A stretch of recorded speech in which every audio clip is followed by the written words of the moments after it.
తాకట్టులో ఉన్న బంగారాన్ని విడిపించి ఆ రోజున్న మార్కెట్ ధర కట్టి మిగిలిన డబ్బును మీకు అందిస్తుంది కొమ్మూరి గోల్డ్. నమస్తే, వెల్కమ్ టు అవర్ ఛానల్. నేను మీ యాంకర్. అవావావావా, ఏం స్క్రీన్ ప్లే, ఏమి కథా పోషణ, అసలు యాక్టింగ్ వీళ్ళు స్క్రీన్ మీద కంటే నిజంగా నిజ జీవితంలోనే భలే యాక్ట్ చేస్తున్నారు.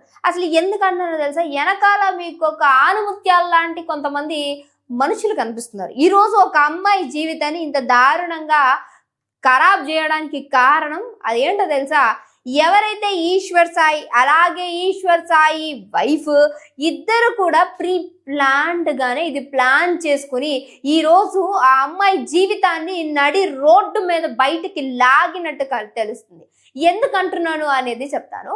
ఈశ్వర్ సాయి అలాగే తన వైఫ్ మాధురి రాథోడ్ దగ్గర అక్షరాల 6 లక్షలు తీసుకున్నారు.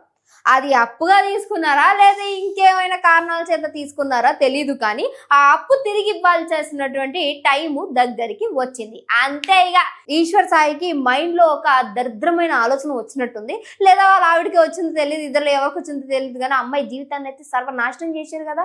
6 లక్షలు తీసుకున్నావు, ఇవ్వాల్సిన టైం వచ్చింది కాబట్టి ఈ ప్లాన్ అంతా చేసినారా? అట్నే అనిపిస్తుంది, ఇది నిజంగానే అనిపిస్తుంది. ఇక్కడ ఇంకొక అమ్మాయి కనిపిస్తుంది కదా మీకు, జాను జాను జాను. అసలు శేఖర్ మాస్టర్ అయితే ఆమె పేరుని నాకు తెలిసి జాను అని జనాలు పిలవడం కంటే శేఖర్ మాస్టర్ పిలిచిన తర్వాతనే ఆ పేరు ఇంకా జనాలకు బాగా ఎక్కి ఉంటుంది. అంత జాను. అసలు ఫోక్ సింగర్స్ గురించి లేదంటే ఫోక్ డాన్సర్స్ గురించి ఎవరు ఇక్కడ మాట్లాడింది? ఎందుకని ప్రెస్ మీట్లు పెట్టి ఆ ప్రెస్ మీట్లో నిన్ను కూర్చోబెట్టి నువ్వెందుకు మాట్లాడుతున్నావు? ఒక ఆడపిల్ల గురించి నీ ఇష్టం వచ్చినట్టు నువ్వు మాట్లాడతావు, నేను 100 సార్లు చెప్పానంటావు, అదంటావు ఇదంటావు. ఈ రోజు అసలు ఇక నాకు తెలిసి జనాలు కొన్ని కామెంట్స్ చేశారు. It's not at all my personal opinion. జనాలు మాట్లాడింది మీ ముందుకు తీసుకొని వస్తే అది నిజమా కాదా అనేది మళ్ళీ మీరే చెప్పాలి నాకు. ఇప్పుడు మాధురి రాథోడ్ స్క్రీన్ మీదకి వచ్చిన దగ్గర నుంచి ఆమెకి చాలా వరకు జనాల నుంచి ఆదరణ పొందుకుంది. అలాగే సో మెనీ ప్రాజెక్ట్స్ వస్తున్నాయి. జాను ఇలా డౌన్ అయిపోయింది, ఇక్కడ మాధురి ఇలా హైట్ అయిపోయింది. అంతే. ఇక చలో ఇక ఎట్లా అన్న తొక్కేయాలి అని ఎప్పటి నుంచో అనుకుంటున్నటువంటి జానుకట ఈ మ్యాటర్ బాగా ఊరటను కలిగించి కొన్ని మనకి నచ్చిన పదాలు వినిపించినప్పుడు చెవిల్లో తేనె పోసినట్టుగా తీయగా అనిపిస్తుంది చూడండి, అలా అనిపించిందట ఆమెకి. అందుకనే ఈ రోజు ప్రెస్ మీట్కి వచ్చి కావాలని ఒక మాట మాధురి రాథోడ్ మీద వచ్చినప్పుడు దాని గురించి మాట్లాడి సాగదీసి పిప్పి నారదీసి కనీసం అది పట్టుకోవడానికి కూడా లేకుండా అంత దారుణంగా అమ్మాయిని వాడేస్తూ ఉన్నారు. ఇక్కడ జాను అదే పని చేస్తుంది. అసలు నిన్నెవరు పిలిచారు? నువ్వెందుకు వస్తున్నావు? దేంటిది ప్రెస్ మీట్కి? ఈ విషయానికి అది వాళ్ళ ఫ్యామిలీ మ్యాటర్ గురించి మాట్లాడుకుంటే అసలు ఫస్ట్ ఆఫ్ ఆల్ వీళ్ళు ఆవిడ ఎవరైతే ఈ అందగత్తె ఉందో ఈ మా వీడియోని బయట పెట్టడమే తప్పు. ఇప్పుడేమో మా ఆయనేం తప్పు లేదు అని అంటది. ఒక వాళ్ళ ఆయనేమో మళ్ళీ నిన్న ఒక వీడియో, మాధురి ఐఎమ్ సారీ. ఏం సారీ? మరి ఆ రోజు మీ ఆవిడ చన్ని మాటలు మాట్లాడుతున్నా నీ మాటతో వద్దే కదా. ఒకవేళ మీ ఇద్దరి మధ్య ఆ జరగకపోవడం తప్పు ఏదైతే ఇప్పుడు జనాలు అనుకుంటున్నారో అది జరగలేదని మీ ఇద్దరు ఎక్కడైతే చెప్తూ ఉన్నారో అది ఎక్కడ కూడా మాధురి చెప్పాల, నువ్వే చెప్తున్నావు బయటకు వచ్చి. ఇప్పుడు ఇంత జరిగిన తర్వాత మాధురి ఏమీ మాట్లాడట్లేదు, నువ్వు మాట్లాడుతున్నావు, మీ ఆవిడ మాట్లాడుతుంది. ఎవడో ఎవరికో సంబంధం లేని వాళ్ళందరూ మాట్లాడుతున్నారు. మన అమ్మాయి నోరు మూసుకునే ఉంది కదా.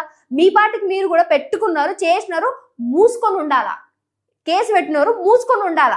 ఆ తర్వాత మీ ఆవిడకి సంబంధించి నేను మాట్లాడుకుంటాను అని చెప్పి ఇప్పుడు ఆ అమ్మాయిని బయటకు తీసారంటే మీ ఇష్టం వచ్చిన మా 6 లక్షల సంగతి ఎవరు తీస్తారు? మరి ఇప్పుడు డబ్బులు తీసుకున్నారు, దాన్ని ఇది చేయడానికి ఇంత పెద్ద ప్లాన్ వేసారా?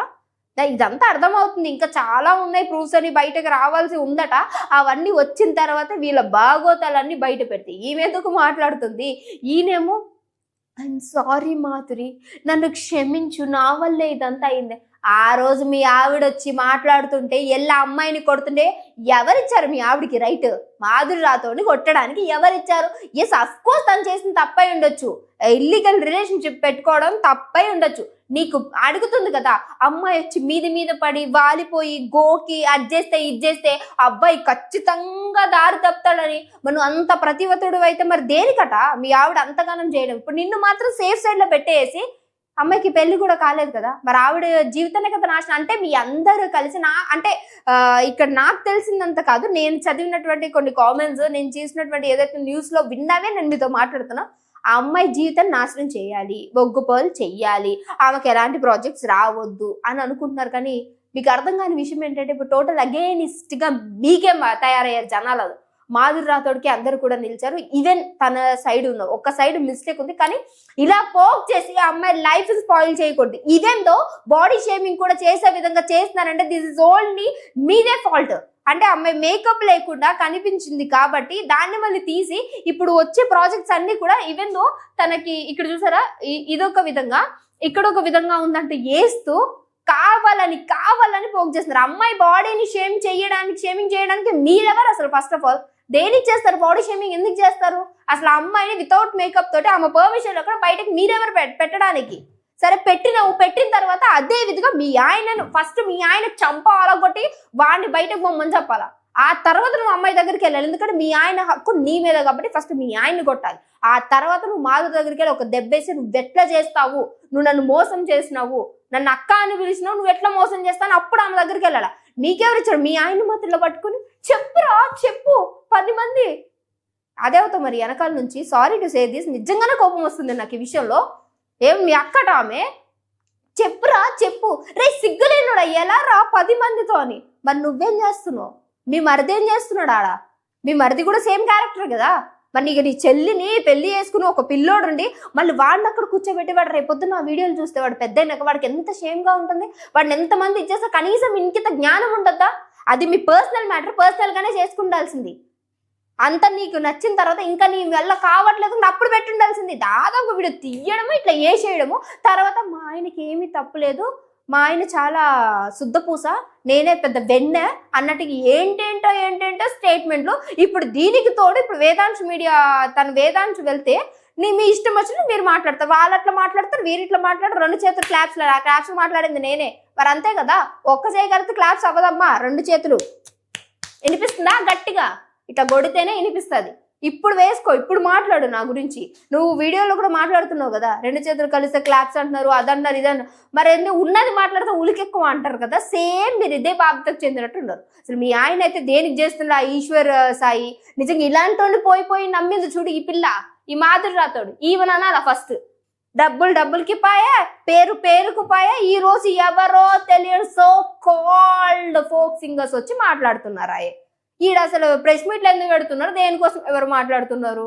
ఇక్కడ వీళ్ళ పేరు పోతుంది, వీళ్ళకి అసలు ఏవైతే ఓన్లీ డాన్స్ షోలకు సంబంధించి మాత్రమే వస్తున్నాయి, ఎక్కడ అంటే వాళ్ళకి సంబంధించిన సాంగ్స్కి ప్రాజెక్ట్స్ రావట్లేదని కుతంత్రంతో చేస్తున్నారట. నిజంగానేనా? నాకు ఆలోచిస్తే మరి అంటే నాకు తెలీదు. మీరు అడిగినటువంటి క్వశ్చన్స్ అన్ని కూడా నేను కింద ఈరోజు వీడియో రూపంలో చెప్పాను. నేను ఎంతవరకు నిజం అంటారు ఇది, అది డెఫినెట్గా కింద కామెంట్ చేయండి మీ అభిప్రాయాన్ని. చలో కామెంట్లో చూసుకుందాం మనం ఎవరి ఒపీనియన్ ఎలా ఉంది అనేది. నేను ఈ వీడియో చూసి మరి ఎవరైనా వీళ్ళలో ఎవరు రియాక్ట్ అయినా సరే డెఫినెట్గా వాళ్ళతో మాట్లాడడానికి వీఆర్ రెడీ. దాని ఇంకో వీడియోతో మళ్ళీ కలుస్తాం. అంతవరకు చూస్తున్నానండి ఆ ఛానల్.